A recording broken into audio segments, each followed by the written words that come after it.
Fuck you, Goku. I hate you. I hate everything about you.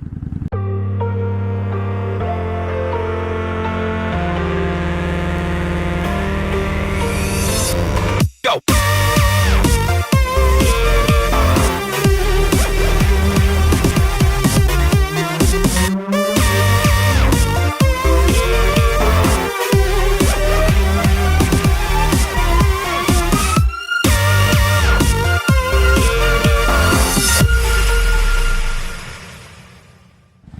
Okay, this is going to be my first anime review moto vlog. The beginning of the end for all universes. Okay? So pretty much this episode was the beginning and the end of Goku's fight with Bergamo, which honestly, the fight was nothing to look at, really. It was just the final battle. This episode was mostly for exposition, mostly to finally get the understanding of how this tournament's gonna be, how the Tournament of Power is gonna go, the rules surrounding the Tournament of Power, and how everybody is gonna duke it out. Honestly, points for originality as far as the Battle Royale. But let me start from the beginning, starting with Goku's fight with Bergamo. So pretty much, as Goku stated, Bergamo has a very unrealistic power. We've seen it a million times, and not just anime, but just shows in general. Pretty much, the more damage you do to Bergamo, the bigger and the stronger he becomes. Whoa. Like I said, Goku even pointed out what an unoriginal power that was. Which, if you think about it, is just a more immediate version of the Saiyan Zenkai boost. So, if he's calling Bergamo unoriginal, Goku is definitely unoriginal as far as that goes. But it was very interesting to see Goku is really the villain of this arc, in a way. Goku had one chance to make this a regular tournament that he could still fight and have fun in. Pretty much the deal was, if Goku beats Bergamo, then the tournament stays as is. If your universe loses, your universe is donezo. Like, done. Like, erased. But if Bergamo were to win, then that rule would be out the window, and this would not be a high stakes tournament. It would just be a regular tournament for bragging rights, essentially, and for Zeno-sama's pleasure, his viewing pleasure. The catch was that Goku was not allowed to hold back. So that's what everybody is going to use to defend his ass, is, oh no, Zeno said that if he held back, then he would just erase all the universes on the spot. So Goku had to go Super Saiyan Blue Kaioken to beat Bergamo, and it's a bunch of bullshit, really. Because no one in Zeno's posse knows the extent of Goku's power. If you think about it, Goku didn't go Super Saiyan Blue Kaioken until the very last fight of the Universe 6 versus Universe 7 arc. And Zeno came after the fact.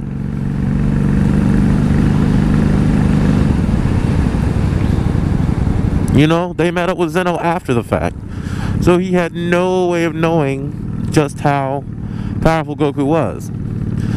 So Goku could have stayed a regular Super Saiyan, because everybody saw that Gohan could go Super Saiyan, so there's no reason why his father shouldn't be able to go Super Saiyan. Fought that way, you know, powered Bergamo up a little bit, and ultimately taking the L, you know, for all of the universes, for all 8 that are going to be participating. But,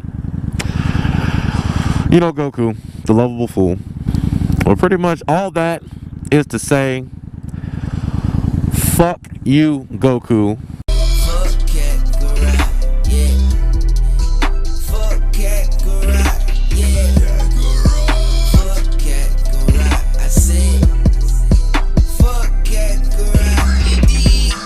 I hate you. I hate everything about you right now. It's really unexcusable, his behavior. It's just reckless, which, you know, is par for the course for Goku, but he is knowingly putting everyone he loves and 7 other universes at risk for a good fight. And I just feel like ultimately that's not who Goku is. That's not the Goku I grew up with. That's not the Goku anyone grew up with. We understood that he would fight recklessly, you know, and always come out on top. But these universes are an unknown threat. Like, he doesn't know who he's fighting up against. Like, in retrospect, you know, he wanted to fight Frieza at his full power. You know, he's Goku, yada, yada, yada. He sacrificed the whole planet to do it. But when it's all said and done, he knew who he was fighting. He knew that once he beat that one person, he could gather the Dragon Balls and then undo whatever dumb shit he just did. Okay, so he wanted to fight Cell at his full power. Goku died. So Goku's like, oh, maybe that was a little too far, but Gohan, you got this. So he even did it to the point of killing himself, but he still knew Cell's power and still knew that his son could take him out. Okay, that was a known threat. But with this tournament, Gohan's not even as strong as he was when he was 12 years old, and he's a grown-ass man with a child now. And he's still putting faith in Gohan. This is more of a rant than a review, honestly. I apologize, but if y'all saw the episode Goku, you know just how frustrating that is with Goku being the shithead that he is right now. So, needless to say, Bergamo got dusted in less than 4 minutes. That was terrible. But like I said, the episode was mostly for exposition. And it's fairly interesting how it's going to play out with the Battle Royale. So pretty much the deal is 8 universes are participating. The 8 lowest mortal level universes are participating, and those are the only ones at risk for getting erased. And it's 10 participants per universe. And all 80 fighters are going to be on the same stage, and it's at a time limit of 48 minutes, Iron Man style, last man standing, or at the end of 48 minutes, whichever universe has the most team members left. And I'm going to do a follow-up video about my predictions for our good old boys in Universe 7. You might think it's a little interesting what my prediction is. Nobody I've talked to about it sees things going the same way, but I think it's a good possibility, you know. But yeah, I'm surprised to see that teamwork is going to be an aspect of it, because Goku and Vegeta do not play well with others. Like we said, Goku's not very good at being a team player. So we'll see how it goes. Now, to talk about art and animation, I will say the art and animation was definitely lacking, but oh, it was a lot fucking better than Gohan versus Lavender. Because they had Gohan over here getting his ass whooped looking like an orange blob. They had Gohan looking like how we all see him as, just an orange scrubby blur. I'm sorry. So it's on the better side of the art and animation, honestly, as far as Dragon Ball Super goes. But the ending was fairly surprising, and Toppo jumping down into the ring, slayer of evil, defender of justice, Toppo. You know, I don't remember seeing him in the opening, So, but I hope he doesn't get erased. I mean, he had a great setup. Guy in the cloak, absorbent energy blast. He had a great setup. I'd be a shame if he got erased on the spot for trying to fight Goku. You know, I feel like Topo has, you know, an interesting ability. I don't know, this feeling I get. Like, I feel like the way he talks, I feel like he can tell a person's intent from, you know, fighting them, which they've been able to do. The show in the past, they've been able to sense malicious intent. So I think Topo might, you know, clash with Goku a couple of times and then see that he doesn't have any malicious intent, but I feel like that will be more frightening to him than if he would have malicious intent, because that just says that Goku really just doesn't give a fuck.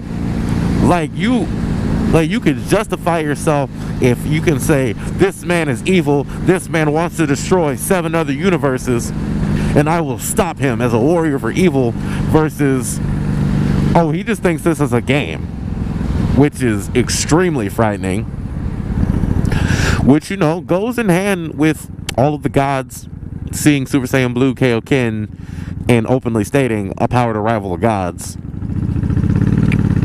You know, that type of behavior could be attributed to, like, Beerus destroying a planet out of anger, or in his sleep destroying planets and just not giving a fuck. This could be compared to Zeno playing marbles with whole planets like it's a game.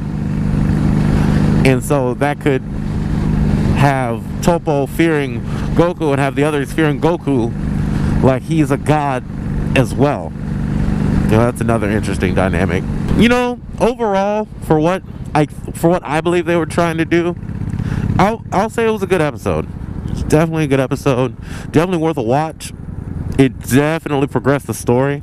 Like, it was completely unexpected to me that they were going to finish up Goku and Bergamo's fight in one episode.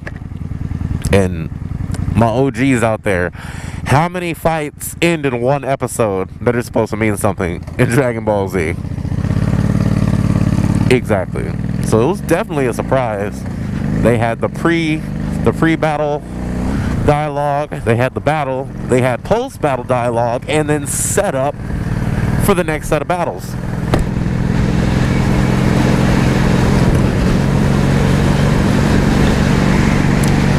So, I give it a 3.5 out of 5. A 3 if my feelings go into it, but a 3.5 out of 5 stars, you know, from an objective point of view. If I want to be in my feelings, I'll give it a 3, just because this is not the Goku that I know and love. This is not the Goku that any of us grew up with. But it is what it is. It's the way they wrote it.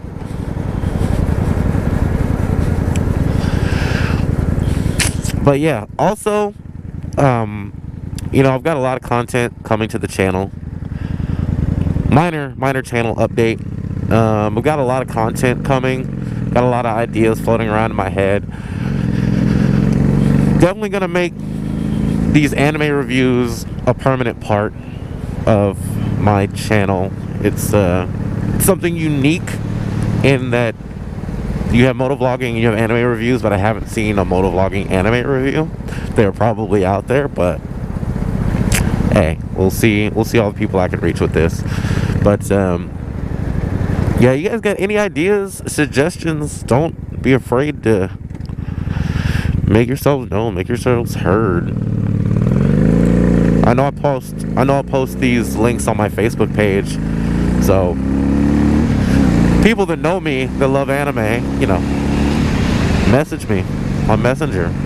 If by the grace of God somebody sees this who doesn't know me personally, which would be awesome, and you have an idea, or you want to see me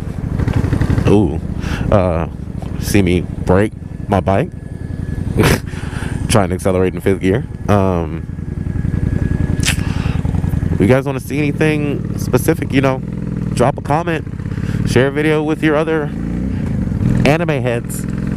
You know, want to talk to some people, want to meet some people, see what's going on out there. But yeah, more stuff coming soon. If you have any suggestions, leave a comment below. If you like this video, like it, share it, subscribe. And I'm gonna keep trying to entertain you guys. And thank you for your time.